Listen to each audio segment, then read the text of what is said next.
What is up, fellow thermonuclear AFers? I am Dan Favale coming at you with another 2022-2023 NBA Look-Ahead podcast. We are on to the Washington Wizards, and I am super excited for the first time to get to speak with Matt Moderno. He is a writer for Bullets Forever, and he is also a host of the Believe in Wizards podcast. Follow that podcast at Believe in Wizards, spelled BLEAVIN Wizards, and then follow him on Twitter at Matt Moderno, his name at MATTMODDERNO. The double D came across unlike I wanted it to come across there as it came out of my mouth. But follow him on Twitter, please. I have many questions about this team, as I told him before we hopped on. They are one of my WTF teams. I don't know what to expect. The most important question I have, though, Matt, how the heck are you doing? I'm great. Pleasure to be here. I told you beforehand, I'm a fan of the show, so I'm excited to talk with you. Not so much to talk about the Wizards, to be honest, because as we'll get into, I have no idea what to expect this year, so it should be fun. I appreciate that you listen to the show, but it also immediately makes me question your taste in like basketball opinions. So I like the Wizards, so I clearly have terrible taste. And yeah, so look, there's so much to ask about this team, but I'd be remiss, and I don't want to turn this into the Bradley Beal contract podcast because I feel like a lot of Wizards previews have harped a lot on that. But where did you ultimately land on the terms of the deal? And then versus were you leading like before this? It was all you had to keep him once you got to this point. You had to keep him. But were you on the side of, well, this team needs like more of a purged rebuild, or you saw the vision for them to continue retooling around Beal? I think you nailed it. Like, they had to do this. Once you've committed to a certain path and you get to a certain point, you're kind of locked in. You know, there were some rumblings about maybe a Golden State deal on the table a couple years ago. Like, once you turn down those things, you've got to re-up him. I think what really hurt was the sort of additional throw-ins to sweeten the pot here for his contract. Like, they basically bid against themselves. And from everything I've heard, this wasn't even something that Beal's camp really pushed for. This was something that the Wizards like went to him and like open arms and said, please not only take the max amount of money we can give you, but please take all of these other things. If they had said, hey, we'll give you a no trade clause, but we want only a partial guarantee on the last year, or used that to sort of negotiate a little bit, I would have been really okay with it. But to me, they could have negotiated from a position of at least somewhat strength. And they chose to just be like, no, please take everything. And Ted Leonsis is offering up like his firstborn grandchild and stuff in the process. Yeah, it's like the Pacers, like Herb Simon just giving teams first round picks and signing trades rather than just signing players outright. It's why I see that.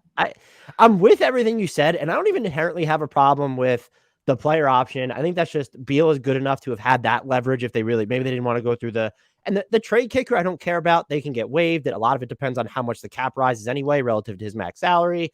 The no trade clause threw me. I was just like, I know he was one of the very few players who would be eligible to sign, like have one, but that was just like, you've now dictated, if this doesn't work out, he's now the one that dictates the terms of how it happens. And I know stars do that a lot of the time anyway, but now you've decided like, oh, it's not going to be a mutual understanding. Like, he can just have veto power. And look, if I were him and it got to that point where they were even looking to move him, which, clearly they don't want to, because why sign him to this deal?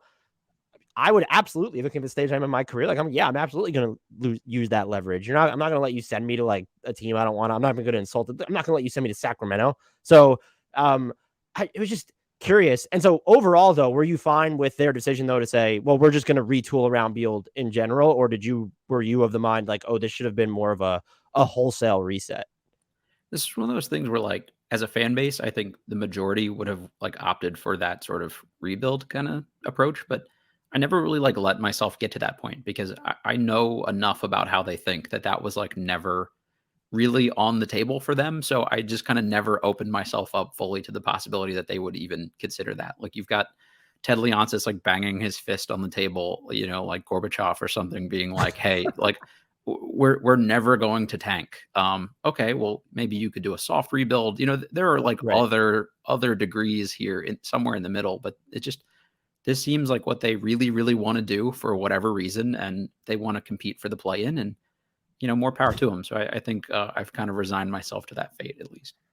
I will say, while the ultimate end game is to win a championship, and we can wrap it up here, is that I do think organizations and players get judged too harshly when they don't move on just because they're not at that. Like, if Beal wanted to stay, that's fine. And you look at the Dame extension too, like these deals by themselves, they're just going to be movable and teams will give up a bunch of stuff for them. Like, you're never trapped in the Wizards, which we'll get into later. Like, they're super flexible, like just moving forward.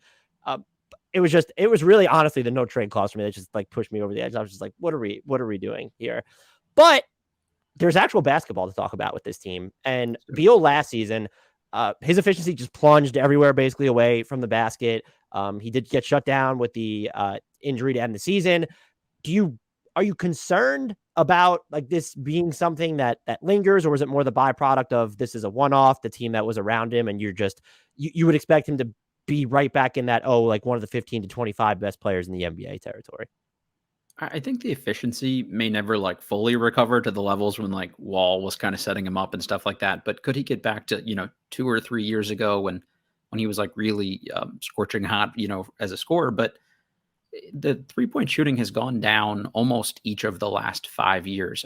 I don't think we'll ever get back to like 40% from three, Beal, but I think, 30% is an aberration, and we should probably be in the mid 30s somewhere. The thing that did worry me, we had like a sports medicine doctor that handled like very similar injuries to what Beal had on our show. And he said, like, this is a very serious deal. And it's very rare that patients get back to 100% functionality in a wrist like that. So, 80, 90%, is that enough for Beal to do everything he needs to do? Probably so, I would think. I'm not an actual doctor, but that's sort of the question. If he's 100% healthy, I think with better talent around him, I would be surprised if he can't get back to, the level of player he was before, at least. Do you think that might have then factored into them making the Will Barton, Monte Morris move, where it felt like they punted on some point of attack defense? Maybe not, because you signed Delon Wright, in favor of two guys who give you some secondary creation and shot making. It probably factored in there somewhat. I think there were so many nights where, like, one Celtics game in particular where Beal had to go for like almost 60 just to like keep them in the game. And now you've got a lot more help around him too. So I think they think if they can kind of lighten the scoring load around him, that potentially he can kind of do more facilitating. Maybe he'll actually want to guard beyond like the 5th or 6th game of the season. You might get a more well-rounded Beal than just like, please go out and get 30 points or we'll get blown out. So I'm thinking that's probably the direction they were trying to go there. A couple months removed from it, like, how do you feel about that actual move, the KCP trade and the fit of Will Barton and Monte Morris on this roster? Like, to me, on paper, you can't really afford to give up like your lone 3-and-D wing on the team in KCP. But to be honest with you, like, watching him last year, it was one of those things where I think it was like a little bit of fool's gold, because he kind of skated on reputation. And there were some nights where he just did not look engaged defensively at all. So maybe it was slightly overrated defensively. And, like that would be great to have all of these guys and KCP. But if you've got to pick and choose, I think I'd rather have 2 solid players than one solid player. And that's just sort of how I looked at it. They needed some kind of upgrade at the point guard position. I think Morris, while probably a bottom 5 starter in the NBA, is still better than whoever else they were going to parade out there. And Barton is a decent enough defender, I think. Maybe he's tailed off a little bit the last couple of years, but overall, I don't think there's like going to be a ton of defensive drop off that comes from this, and you just have more flexibility offensively. And there's always been this high variance in KCP's performances at both ends of the floor. Like, even dating back to when he might have been the 3rd best player on that 2020 Lakers team. Like, there's Pistons days. Like, there's just always these high variances caked into his performances. I've always been iffy on what the stuff he can do offensively, but like, I'm a big Delon Wright guy on defense. And like that, if there is any drop off, like, he can immediately come and plug like some of those minutes and pitch in on a bunch of the same assignments.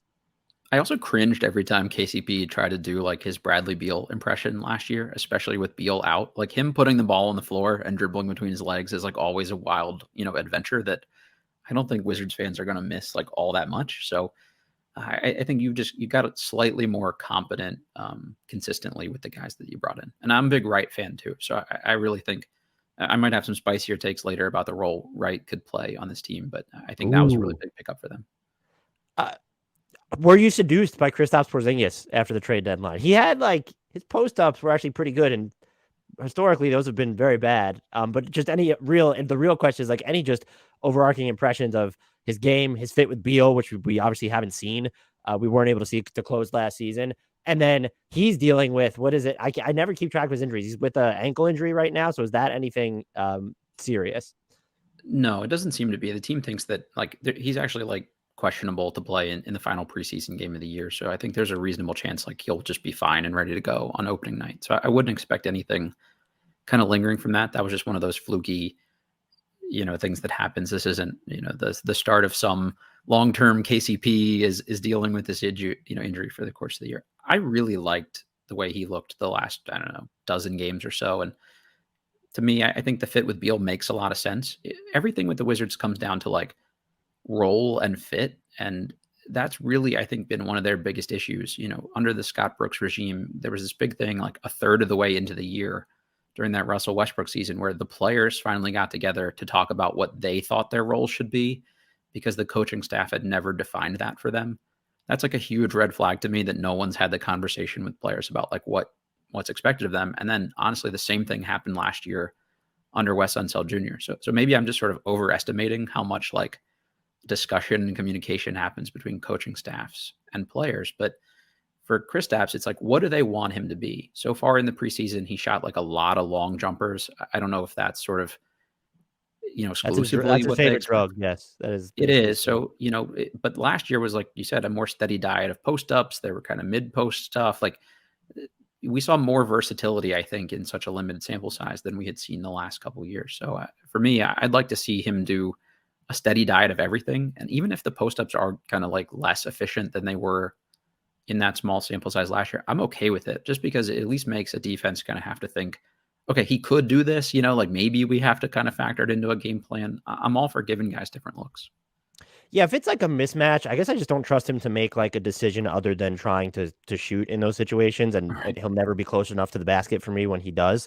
Sure. And just having watched him as a deadly disenchanted Knicks fan, just from those days, like that can be madly frustrating. And even some moments in like when he was playing in Japan this preseason, he does look sprier on defense, which is Yeah, big because like there was like it wasn't just rim protection or verticality. It was like there was pop to the way that he was kind of playing. And that becomes really important for them. And has also been one of the huge things with him is that, there's been like waxing and waning with the way he moves on defense. And so if he's able to make those sorts of plays and handle the type of movement he was like sort of swiveling around the basket, that really gives them like just a monster defensive weapon. I think makes him so much more valuable to this team. And I am with you in the sense that I think they could figure out something for him offensively, even if he wants to be like kind of that star. His game is always skewed. Like his best fit is plug and play. And if you have to give him some ceremonial post ups or face up touches, or, maybe you let the second units or you're trying to let him capitalize on mismatches, that's fine. But I really watched like a good harbinger, I feel like, for him to wrap up this like ramble on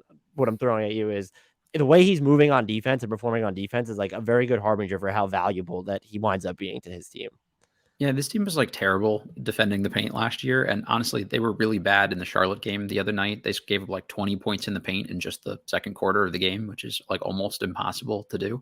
But he's looked more spry offensively too. Like the play he rolled the ankle on, he was doing like a Euro step through traffic. And you just don't see guys that big that are sort of coordinated and spry enough to do that. So I think he's looked fresh. I think that there's a lot of hope with this team that comes from his ability to play 55-ish plus games. I mean, if that's sort of like the number for me. If it's more than that, I think this team's probably a lot better than maybe people expect. And if he's playing 40 games, then that that over under number is probably right on the mark.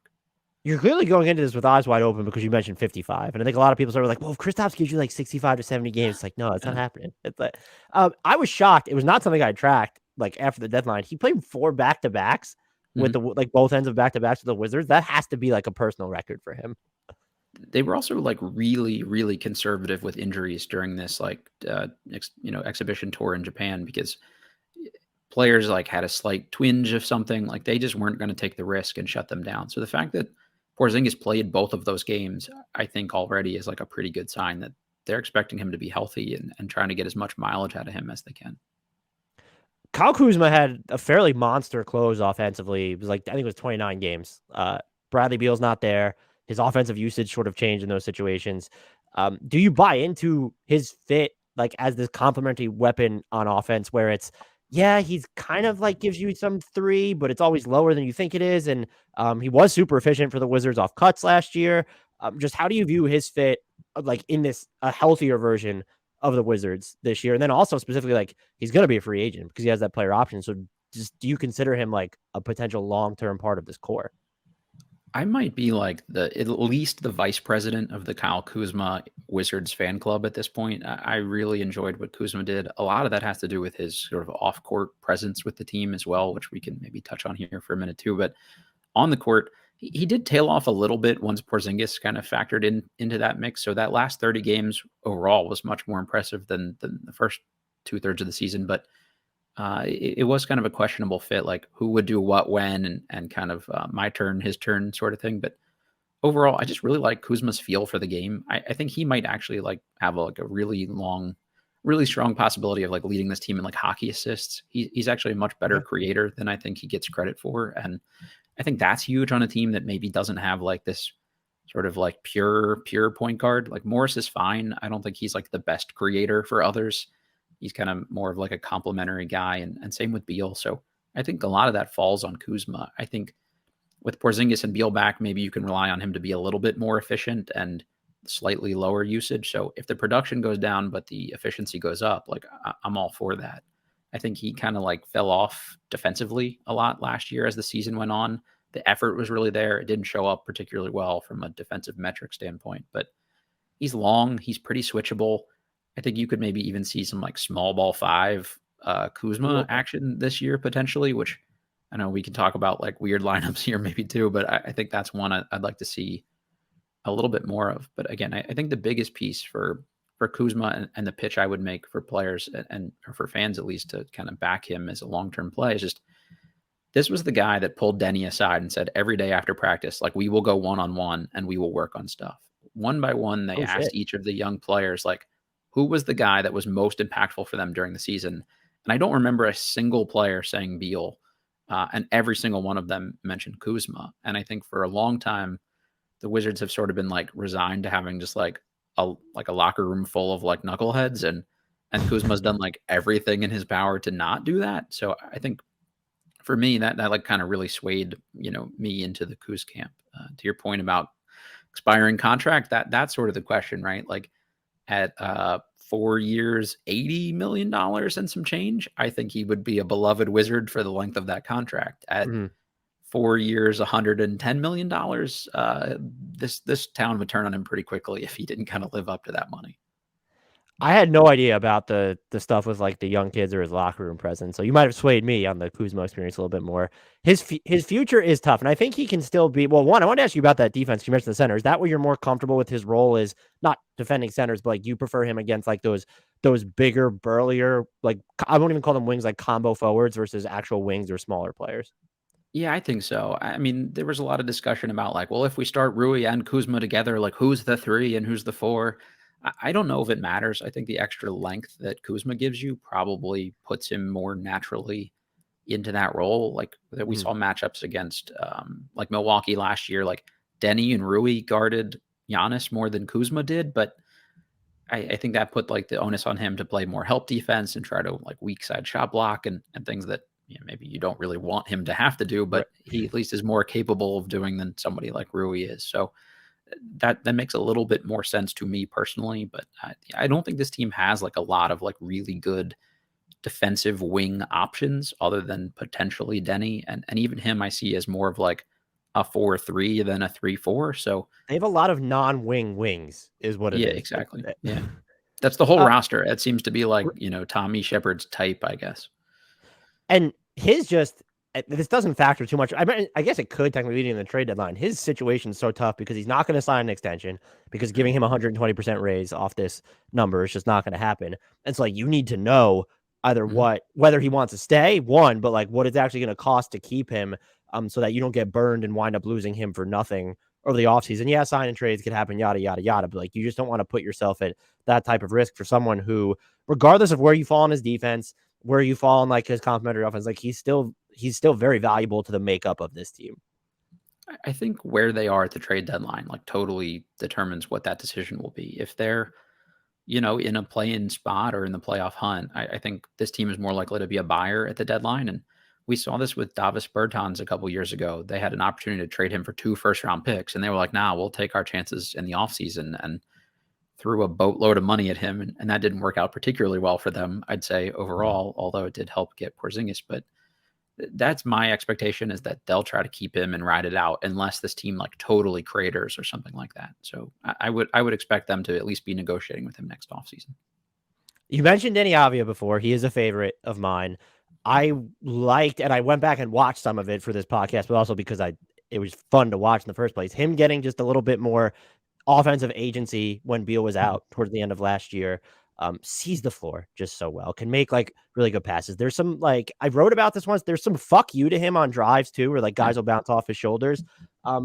What type of role do you expect to see him playing on this team specifically? And I think the broader question is, do you buy into him like ever nudging up that 3-point clip enough as a, not even like he's hit some, like kind of just dribbled into them, but I think if he really wants to be like the optimized version of himself, is they need him to shoot threes at a higher clip. And I think he hit like 36+% on wide open last year or whatever it was. But like the volume, certainly, if that's going to be the number, the volume certainly needs to come up on that.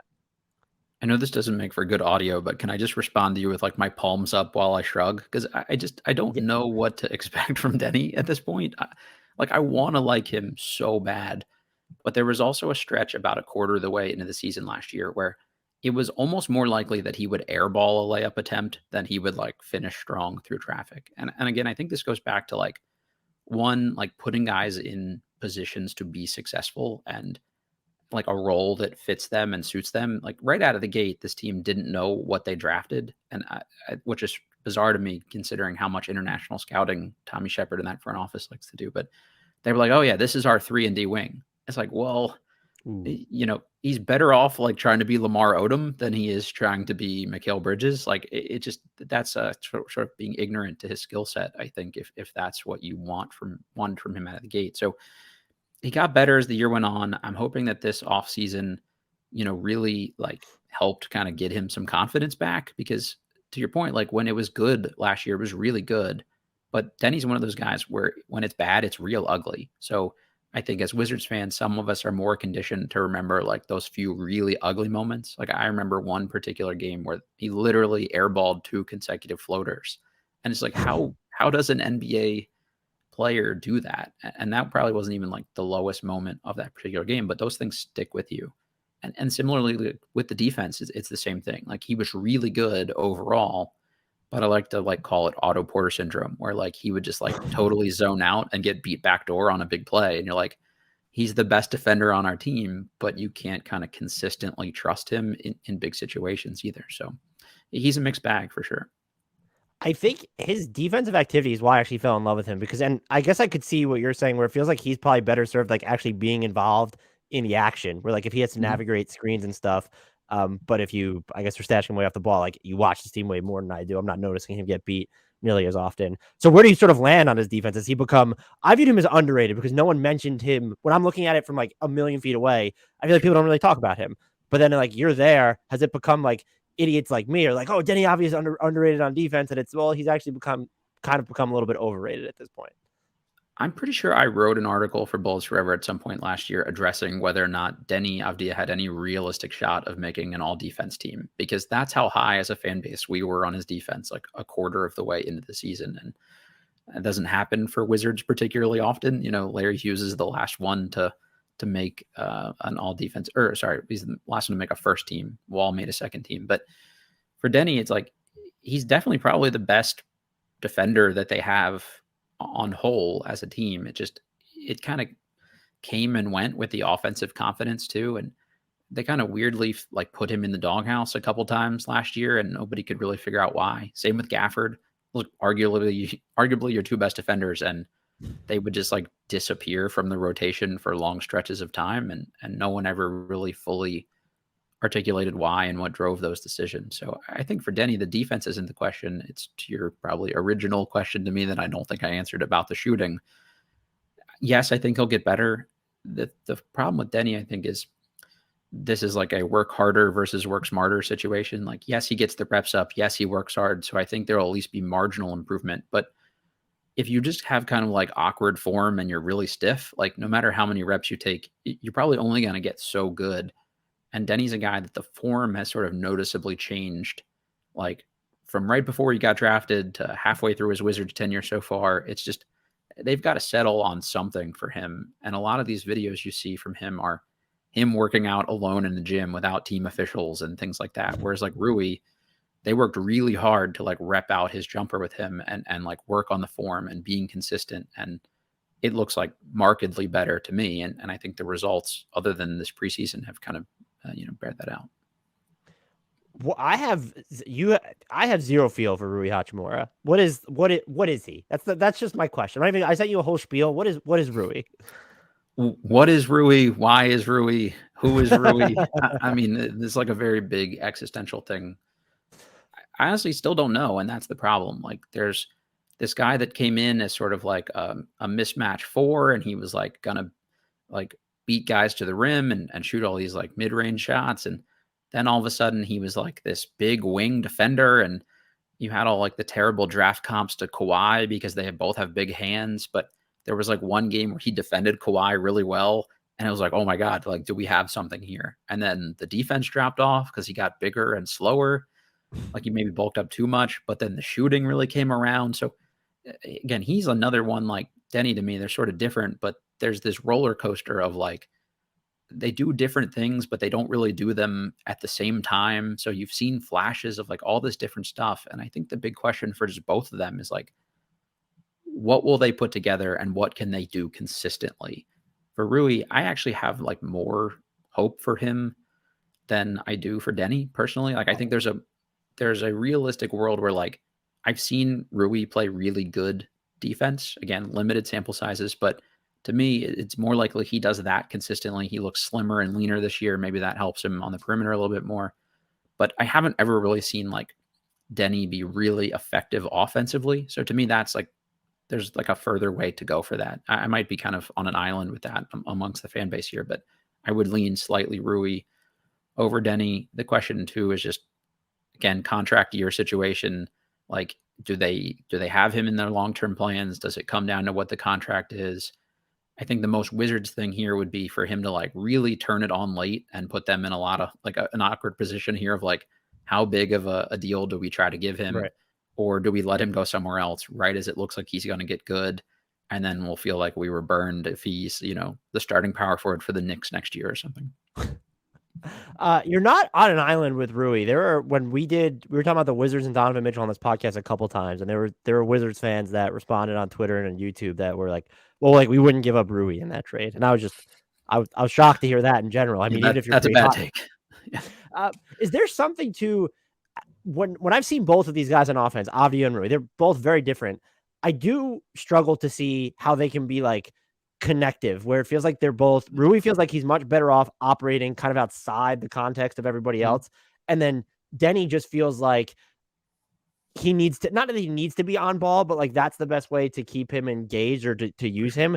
And that's super tough to have two guys like that on a team that has Bradley Beal. And then there are guys that can play off the ball, Monte Morris, Will Barton, and Kristaps Porzingis, but like those are three players who are much better offensively than the two players that we're talking about right now.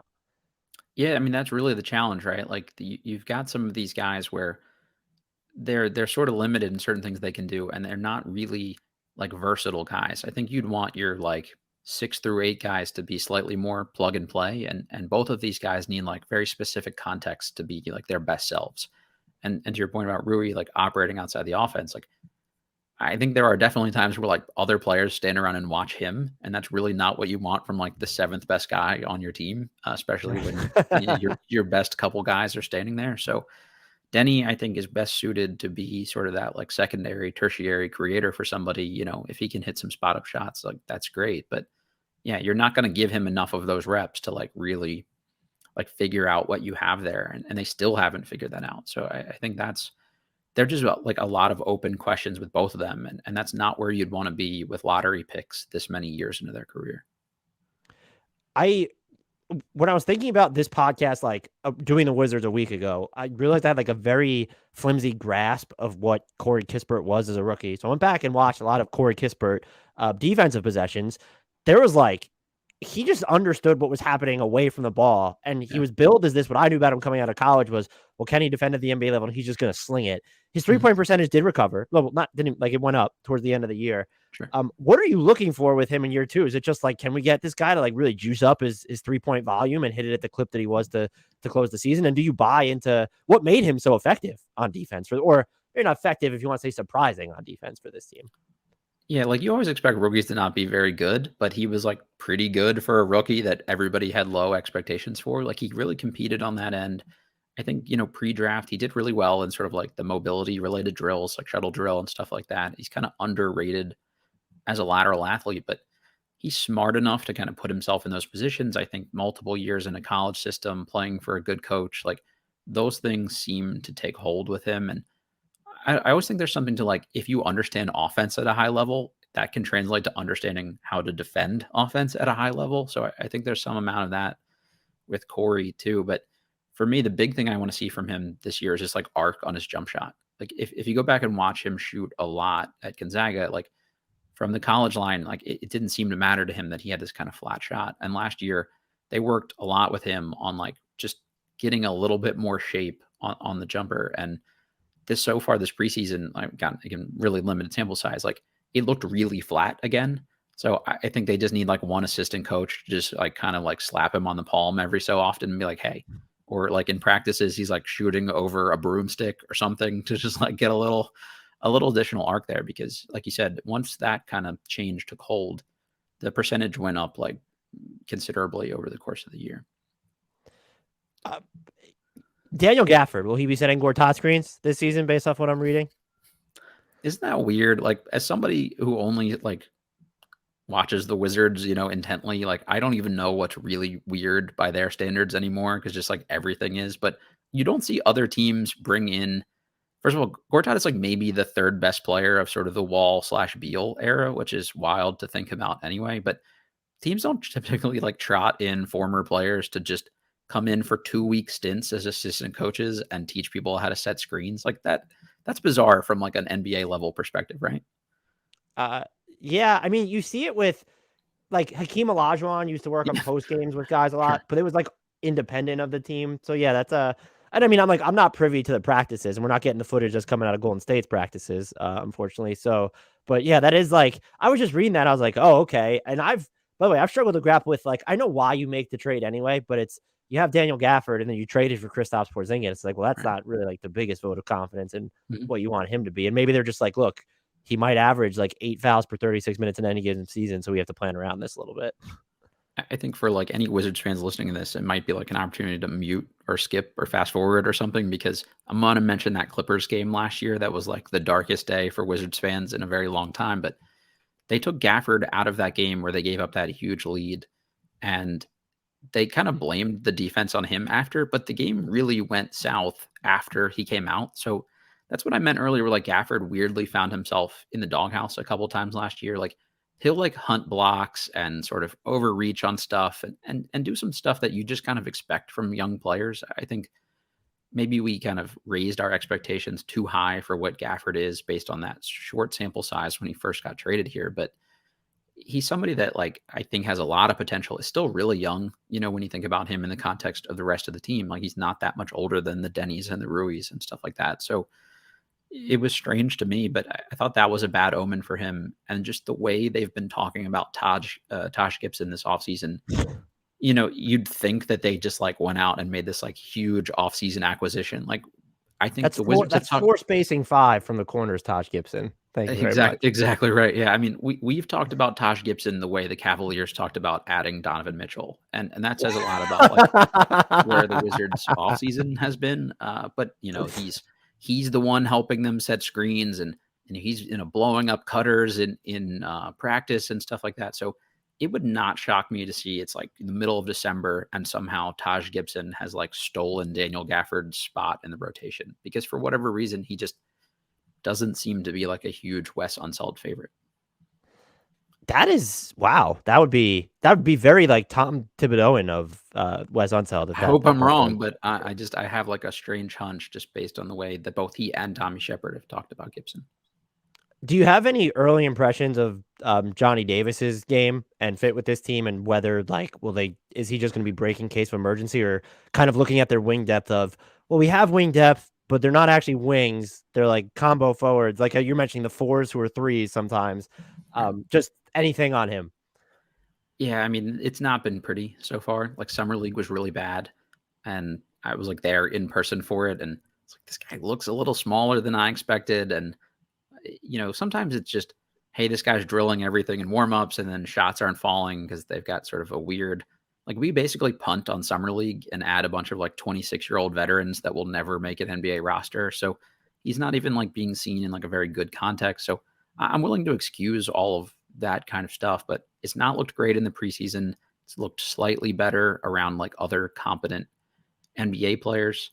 I think this, again, just goes back to what I mentioned earlier about this fundamental Wizards problem about role and what they see guys as. On draft night, we're sitting in the media room and Tommy Shepard gets up and is like, man, look at, future point guard Johnny Davis. And even the way Woj tweeted it out was like the Wizards draft their point guard of the future, Johnny Davis. That was actually how it was phrased? I did not even notice that. It may not have said point guard of the future, but it clearly like referenced like this is a future point guard for them. And it's clear that that came directly from Shepard. And then they asked Wes Unseld like literally 5 minutes later, hey, what do you think about Johnny Davis's ability to play point guard? And he's like, well, I don't think he's ever done that before. So, we'll have to see if he's able to do that or not. So they already like weren't on the same page about exactly what that role would be. And then in the first preseason game, he looked like slightly more comfortable. He was kind of off ball. He just had to cut and defend. And then later in the second half, he came in with some of the reserves and they were like, hey, you're now facilitating offense. Like we want you to initiate for us. And it looked bad again. So I think asking a guy to come in as a rookie, learn the league, learn how to defend people, but also learn a brand new position. When Johnny Davis was a guy that like in high school played more in the post than he did on the perimeter. So now you've moved him from basically under the basket to like your lead backup point. I don't know. It's just a very everything I read about him was swingman wing. I didn't even like this is not something I didn't even know that like he was even being portrayed as this like floor general type in Washington. I had no idea. Right. And I think your expectation is like what was all of our expectations of like, okay, he'll come in and he'll defend and he'll score a little bit off the bench. And we've needed a backup too for a long time, but maybe they think Will Barton addresses that enough for them.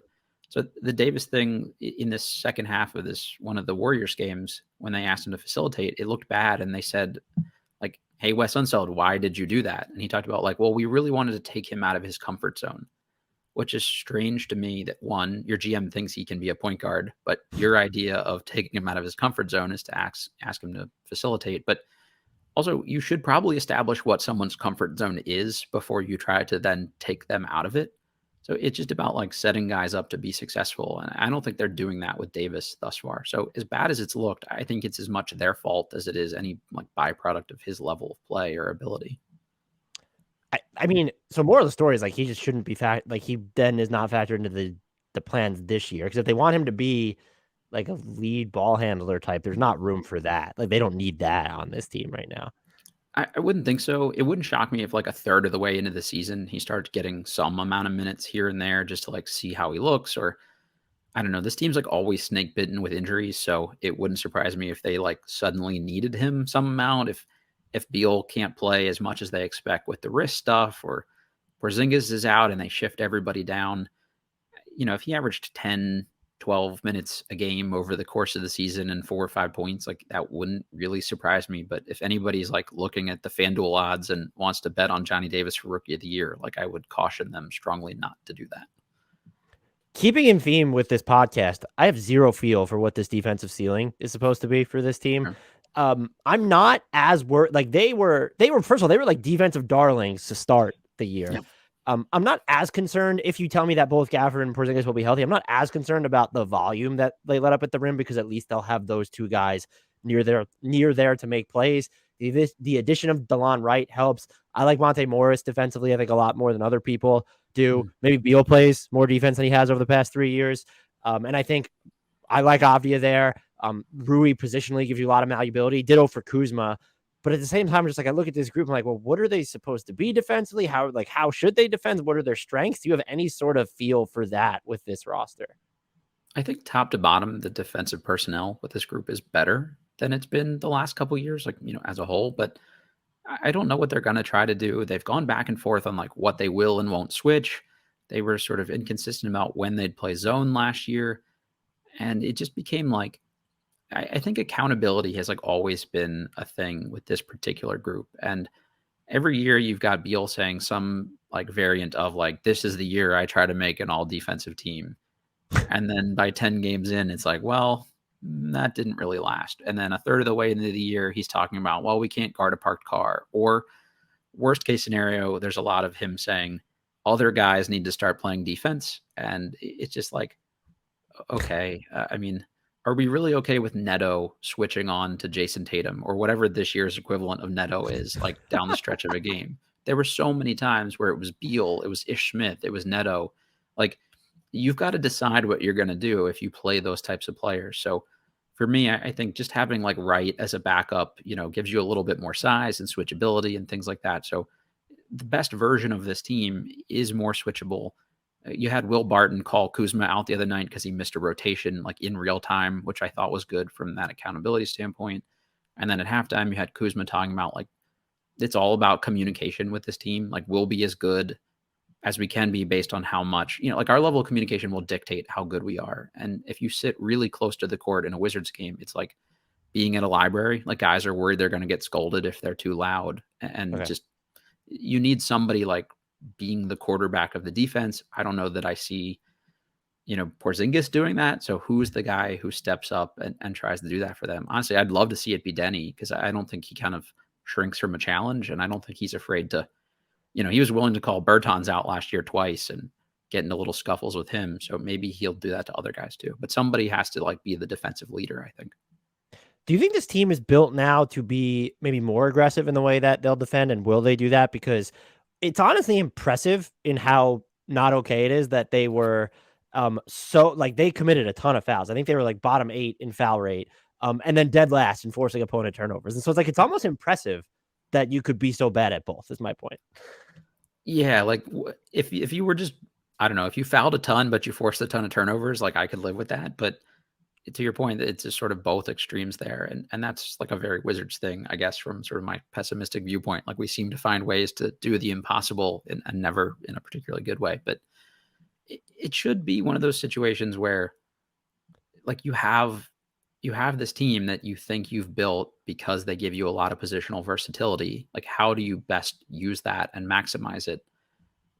I don't know what they'll do. I think this is really going to be a big year for Wes Unseld. I don't think anyone really loved his coaching job last year, but rookie head coach is kind of tough to do. Like, I think this year will really determine what their defensive identity looks like. And I don't really care how they choose to play people, but just like pick something. And I'm not saying stick to it for the whole year if it doesn't work, but like give it 10 games and say like, this is the way we're going to play, and see if you can kind of make some strides in that direction. So I don't know. That's going to be the biggest thing. If this team is like slightly close to middle of the pack defensively, I think they're going to have enough offensive firepower that this is like a higher end play-in team. If not, maybe you're talking about 10, 11, 12 kind of situation. So aside from the health concerns with some of the players on this roster, or specifically one of them, what is like the biggest concern or weakness that you're thinking about leading into the regular season? I would have loved to just see like a more prototypical 3-and-D wing somewhere on the roster. Like, all the really good teams stockpile them, and the Wizards seemingly have none, which is kind of like almost impossible by today's NBA standards to not have anybody that's just like, here is a 3. It's always this guy is a 2.5 or, 3.5. Like 3.5, yeah.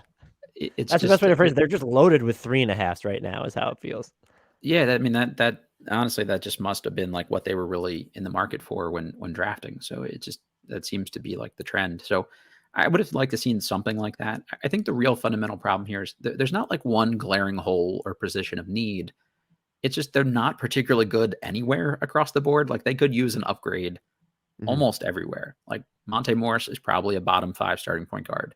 If you start Will Barton at small forward, which seems to be the most likely scenario here, Is he an upper half starting small forward in the NBA? I would say at this point in his career, probably not. He'd be an amazing kind of sixth man, 2-3 kind of guy.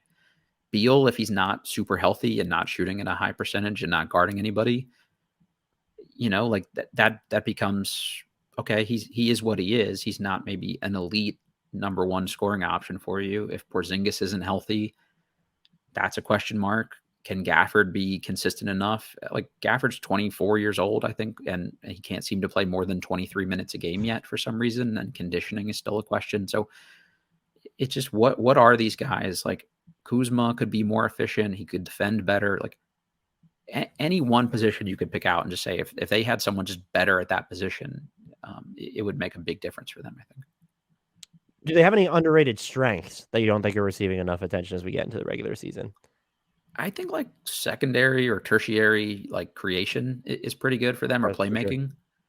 They've talked a lot about like, can we use Porzingis as like a poor man's Jokic and let him like create for people out of like the high post or give him the ball at the top of the key? And I've never seen anything that indicate that he could do that. But if you think there's something there to unlock, and I mentioned, I really think Kuzma's underrated as a playmaker. This team has just been so bad from that perspective the last couple years that it's like one or two guys dribble around so much, and then maybe they give somebody the ball at the end of the shot clock. But the other night, like Kuzma drove, kicked it out to Delon Wright, who like, hot potato touch passed it to Rui, who the ball hit him in the chest because his hands weren't up, even though he was wide open in the corner. And by the time he caught it, he bricked a three. Like these guys are just going to have to like, I think they have better passing personnel than they've had previously. And it's just like, can everybody kind of get used to that and expect the ball more and be in positions and be ready to score? So if they can do that, I think this actually could be like a really potent offense. And Delon Wright will help with that. Like he will keep this is not someone who like sort of, stumbles or wanders into decisions. Like he won't dribble if he doesn't have to dribble. And so hopefully just playing with him probably will make people like Rui a little bit more more aware with those incoming passes. And I think the other thing with Wright is just the point of attack defense, I think, is going to be so much better with this team. Like you can say what you want about Wall, but after getting the super max and once he started to get dinged up, the defensive effort was really inconsistent. Like Westbrook didn't really guard anybody like for long stretches of that year. Dinwiddie was like a traffic cone for most of his time here. Neto and Ish Smith were really undersized. Like this is probably the best like two-man defensive group that they've had at point for, I don't know, for as long as I can remember. So I think Morris is underrated, but Wright has already been a guy that just finds a way to like get in passing lanes, get his hands on balls, get deflections. So I think that's like a big boost for them. One of my favorite things to do is to try and figure out like what top 10 rotations look like heading into the regular season. They're obviously subject to change. I have 8 or 9 locks, maybe even 10 penciled in for the Wizards, where I have Morris, Beal, Barton, Kuzma, KP, Delon Wright, Avdija, Gafford, and Hachimura were just my 9 locks. Mm-hmm. And then I have Kispert penciled in after that. Is that what you would guess, or would you see like someone else being able to sneak into this? Yeah, I mean, I think Kispert definitely, I guess, obviously. Yeah, I mean, honestly, if Taj Gibson, like I said, is a major factor into this rotation, it wouldn't really surprise me, which is probably not like a great sign for the year that Gafford's having if they're willing to do that. But again, they've just been like too high on him for them to not. Like people thought that signing was like maybe them trying to get like their Udonis Haslem, like this older, tough veteran to come in and teach these guys how to be a pro. But I don't think that's really what they're thinking. So if he found his way into this group, that's something. Like we've had a joke in sort of the fan base, and we even made t-shirts for our podcast about it, but like the Wizards are putting the mid-Atlantic. Like if you listen, if you look at that list, like there's a lot of just sort of like average guys, and guys 5 through 11 are all kind of about the same. And I think that's kind of the problem with them. They just need some upgrades somewhere. This is to some extent matchup dependent, but what would be your go-to crunch time unit for this team? Is it just the starting 5, or it seems like this team has the potential to futz and fiddle with that? I think I would probably go with the starting 5 for the most part. I think you need to see really how Barton defends this year. I didn't watch a ton of his play last year, but it did feel like the previous years to that, like the defense was starting to slip a little bit. So maybe down the stretch, you see somebody a little bigger, like a Deni with that group or Rui or whichever one of them is kind of having the better overall year. Can Deni be enough of a threat offensively for them to feel comfortable closing games with him? Then it's probably him. If Rui's like much better defensively or much more consistent defensively, then maybe it's him. I personally really like Delon Wright closing games with this team because I actually buy the shooting. I think the size defensively really helps. And again, like a lot of games got lost for them really close down the stretch last year when they ended up with these mismatches of like Tatum shooting over a guy that was 8 inches shorter than him. And that's how Tatum is winning games against all these teams in the NBA. But I trust, Wright or somebody like that to give him a little bit more of a challenge than somebody like Morris would, just from kind of a size perspective. Is there a weirdo, bonkers, quirky, off the beaten path lineup that you'd like to see Wes Unfeld roll out this season? So Kuzma actually asked for this directly to close out the year last year, and he said he wanted to play minutes next to both Deni and Rui.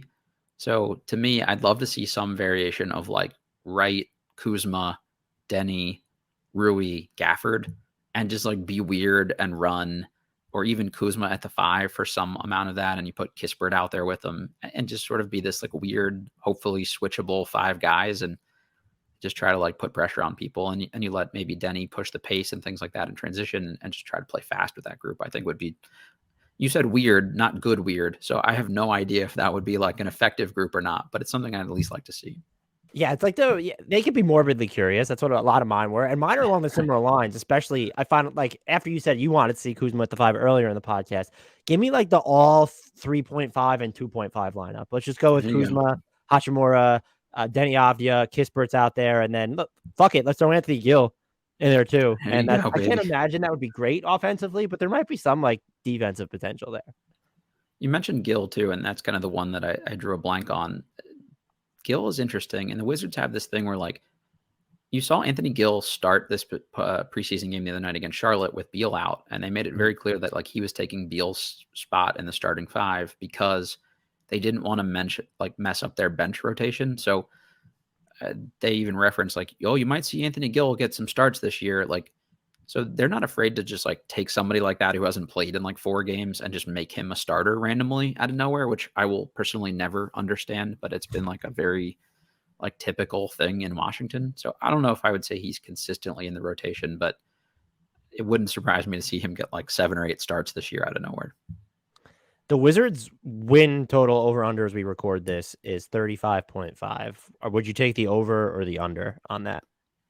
I would take the over. I always take the slight over with them every year, and I think it's worked out a decent amount of the time. To me, I think this is probably like around a 500 team, give or take. I think the health kind of swings that a couple games here or there, but if they're a 38-win team, like I wouldn't be surprised at the end of this year, just because you got relatively close to that last year without Porzingis for most of the season, and without Beal for a long stretch of the season, and without really knowing what you had from Kuzma, and Rui was AWOL for the first third of the season. Like, so right. I think if you have all those guys back in and just more like competent guys around them with Wright and Barton and Morris, I would be very surprised if they're not, kind of high 30s at least. I went over and I was smashing every single over on these podcasts to where I had to force myself to, you need to sit down and start making cuts. And then we actually did, myself, my co-host Grant Hughes and I, we did our over under pod. The East hasn't come out yet, but I went over on the Wizards. So they made the over cut. It feels a touch too low. And I think part of that for me, well, I want to ask this question first. How many teams right now would you be willing to say the Wizards in the East are definitely going to be better than this season?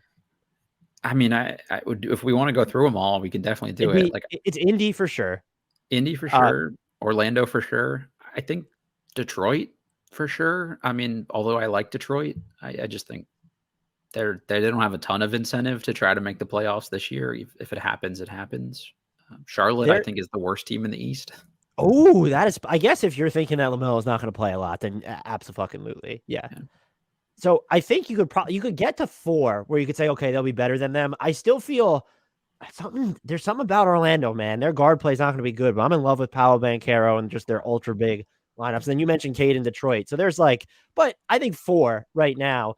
Is this a team though, where let's say they're 11th around the trade deadline and that they're closer to 13th than they are to 10th. Is this a team that's going to make a move to try and get into that play-in, or is there still the potential for them to decide, hey, like we need to pull back. We have some expiring contracts. Like maybe we're going to lean into, I'm not even saying trade Bradley Beal, but we're going to lean into like a full-on retooling or a half-on retooling again. Like, or part of me going over, this is my justification, the Wizards to me are in sort of that same vein of the Knicks, is that they're going to always, unless someone gets injured, basically Bradley Beal, they're just going to be going for it this year. I would say that they're more likely than the Knicks to be like, oh, if we're not as good as we want to be, fuck it this season. Like we'll have another gap year. But I view them very much in that same vein, maybe even as the Bulls too, where I don't know that those teams would have the gall or feel like they have the incentive to pull back this season and just punt on it. I don't know a ton of billionaires personally, so this is sort of an uninformed take, but I just don't see a lot of them like willing to like fully backtrack on things they've been adamant about publicly. And Wizards owner Ted Leonsis has said like, we will not tank. So they've unfortunately kind of done it unintentionally and not well enough to like really help themselves from a draft position. But I don't think there's any world where they just like cut bait and give it up. And I don't think that Tommy Shepard will want to do that either, because he's probably not the guy to lead a full rebuild if that happens, because it's admitting the last couple of years haven't worked. So I think it's much, much more likely that they would double down and try to make a move and buy at the deadline than like sell off a bunch of stuff. Now, then maybe you could say like, okay, we've got to get something for Kuzma and try to recruit value that we could make a trade in the offseason to try to be good next year if it's like really not working out or somebody goes down with that injury. But I think if the health is good and they're in striking distance, I think that's probably a pretty high likelihood that they're trading somebody in a first round pick to try to get an upgrade somewhere. I agree. And I made the case, and I got absolutely annihilated for it on Twitter, mostly by Knicks fans, that Washington is a more, I don't even know if the word's appealing, but they have more blockbuster equity than people are crediting when you look at the types of contracts they have as salary matching and just even intriguing players. Like there are teams that would want Monte Morris. There are teams that would, Deni Avdija is sort of like not the blue chip prospect in the deal, but him or Kispert or maybe teams are interested in point guard Johnny Davis, apparently. And if you get into the season, this was the moral of my story, and it looks like the Wizards, if they make a material upgrade, are going to convey this 2023 pick. Why would you not, historically looking at this team, be like, oh, if they're going to give us distant first round picks, like, yes, we'll make that deal. And you're still technically not guaranteed to get them. They're conditional, contingent upon that Knicks obligation. But if they're like in that mix and you're giving them a good player, I think they are. I don't know if I would recommend that they do this, but to me, they are an under the radar. Oh, they came at like where we kind of saw, did we all think one of Cleveland or Minnesota was going to make a blockbuster trade? Maybe. We definitely thought Atlanta was going to, but like the Minnesota or Clevelands that just decided we're going to go for it. They're a team that I could see doing something similar and are equipped to do something similar more than most people have talked about. Yeah, I mean, by all accounts, they were kind of in the talks for Donovan Mitchell. They were in talks for DeJounte Murray. And the Hornets get a participation trophy. Yeah, for sure. That's sort of like Wizards fandom in a nutshell. Is just like going for participation trophies. Like we were considered, and that's like really big for us. Like I think we're still sort of like scorned by the like we couldn't even get a meeting with Kevin Durant. So to just like get our named mention on the jump or something like that is big for us as a fan base. So I think that's all they were trying to do is like tell people like, hey, we're open for business. And whether or not they do have like the juice to pull that off, it is sort of, we'll see. It depends on really who the person is, because they don't have a lot of ability to throw a lot of picks into these deals right now. So that's really what limits them, I think, is how much people are willing to take on Deni, Rui, Kispert, Johnny Davis, those kind of people. I'm just like, if an OG Anunoby becomes available and you're the Wizards and you have Deni Avdija and like, I just they feel like, and I can't even name the players, but there's always a next player, even if it's only a fringe star, not a star. We just saw that like this offseason. There's always just someone's going to become available. I would just keep my eye on them is all. Whether you agree with that's what they should be doing or not, I think they have the asset equity to get involved in some of those glitzier conversations. If Brandon Ingram decides he can't play next to Zion and that just doesn't work for them, like, is that the guy you throw a bunch of guys at and maybe you have some shooting and stuff that they'd want next to Zion? I don't know. Like, I don't know that Jaylen Brown pissed that the Celtics tried to trade him for Kevin Durant a couple weeks after making the finals. Like, what? Yeah, exactly. Is there anything or anyone with regards to this team I did not ask you about you think we need to cover? No, I mean, I think we've kind of hit all of the high points here. It's just a question of like the Wizards are our fan base is at this point where like we're having really spirited debates about like should we just give a contract outright to undrafted rookie Quentin Jackson? Because like there's just not a ton of things that people are super hopeful about. So like we're really latching on to just like here are these guys that didn't get drafted. Can they be like marginal, like fringe rotation guys for us and stuff like that? So that's kind of where we're at. I think we hit the high notes pretty much. Well, from the million-foot view for me, they at least are fascinating because I just don't have any idea what to expect necessarily from them this season. Matt, this was great. In case anyone skipped the intro, are you able to tell them where they can find you and all the great work that you put out? Sure. If anybody goes to bulletsforever.com, I do a good amount of writing there. I also host the Believe in Wizards podcast, BLEAVINWIZARDS. I had hosted that with Larry Hughes for the last couple seasons. Larry's taken some time to work with family and stuff like that. His son just enrolled at the University of St. Louis, where he went, or St. Louis University, excuse me. So we're working on like a replacement former player co-host. So maybe have something exciting to announce there coming up. But Ooh. yeah, if you want to talk more Wizards, we're here. Matt, thank you so much for being so generous with your time. This was a blast, and I will definitely be spamming your DMs to come back on in the future. Appreciate it, Dan. Keep up the good work. Looking forward to it.